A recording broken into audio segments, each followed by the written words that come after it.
Hello, I'm Rafael Renteria, and this is an intro to me. I'm in the process of making a more cinematic version of an introduction to me that's a lot more fun to watch, but I wanted to have something up on my website in the meantime so you don't have to read all the words on here if you don't want to or if you're busy. And also, if you wait to put something out until it's absolutely perfect, it may just never get done. So here we go. Right now, I'm a junior at Bowling Green State University, and I'm majoring in creative writing and minoring in entrepreneurship and marketing.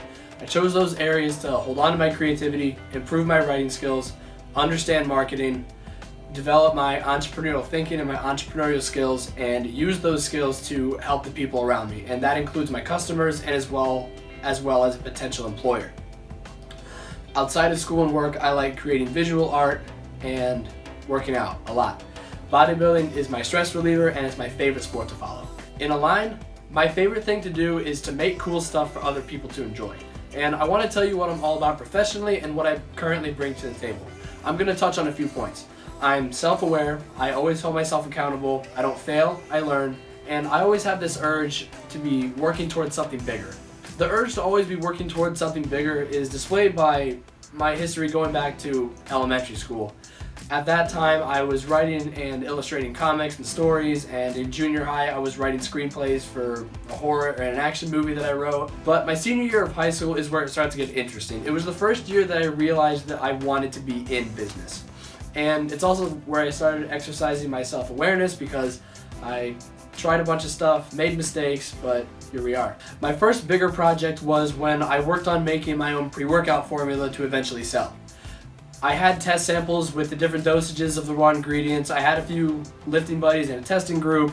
I messed with the recipe according to their reviews, but I eventually halted the project partly because I calculated the amount of resources, differentiation, and branding that I would have to do to enter this really profitable but also really saturated market that is the health and energy supplement market.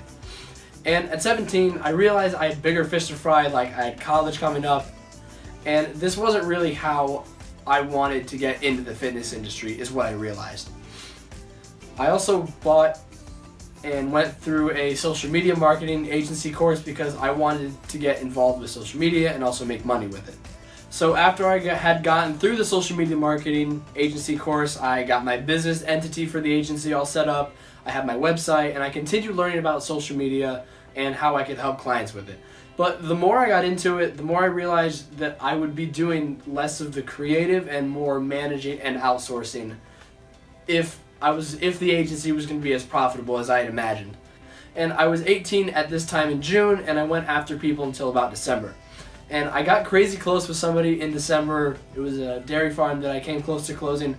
It ended up not working out, and I'm very grateful for that. Because when I got so close, I kind of saw my life kind of flash in front of me, and I saw myself in a place where I didn't want to be.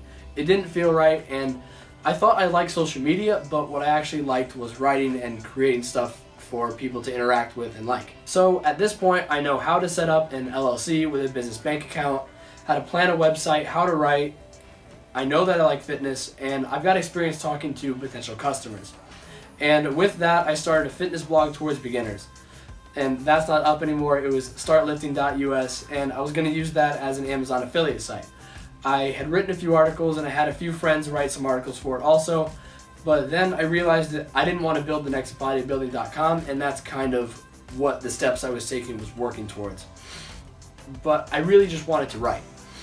And I also dabbled in Shopify, but again, I realized it wasn't really my thing, and I moved on. So I think that whole story demonstrates my ability to be self-aware. Aside from knowing the things that I'll excel at, I won't pretend to know what I'm talking about, ever, not even for the sake of an argument.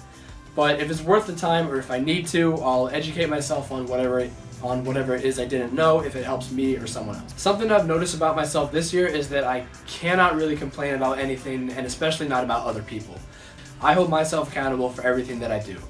I've been heavily influenced by the people that I listen to, like my parents and Gary Vaynerchuk. Like, that dude alone has just changed me so much. And it's really hard for me to place blame on anyone else except myself, even if it does seem mostly like somebody else's fault. I realized this when I had to do a things I wish my parents taught me writing exercise for one of my classes. Everyone at my table was discussing their ideas, and I really couldn't think of anything. I wrote down some things just for the sake of the exercise, but every time I came up with anything, my mind just said, well, I never asked, or, well, how would they even teach you that if you did ask? And I understand that it was just an exercise, but I just felt uncomfortable trying to complain about people that had given me so much and who would have helped me the best that they could if I had just asked them. I just can't do it. I will always find the connection that says, well, that's not completely their fault because you never blank. Now, that doesn't translate into me getting down on myself. I just think about what I can do about it. And if I pick the wrong solution, oh well, I learned how not to do it.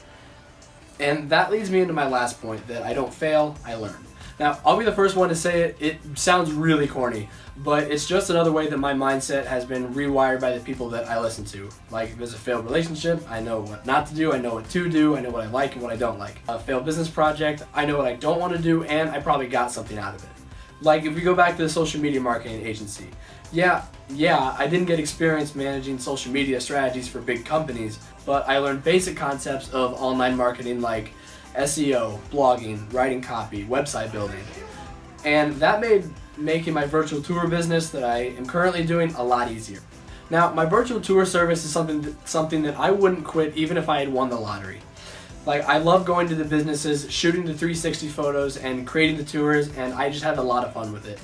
And it can be a real pain sometimes, but the end product is so worth it. And the reactions of the business owners and their customers, they think it's so cool when they see the 360 photos on Facebook or on Google Maps.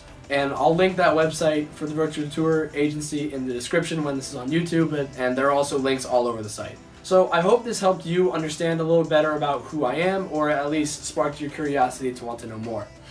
And whether you're an employer or you just drifted here somehow, I'd love to talk to you. And I usually have my phone on me, my email's always open, and my personal website has all that contact information. I hope to be in touch soon. Have a great day.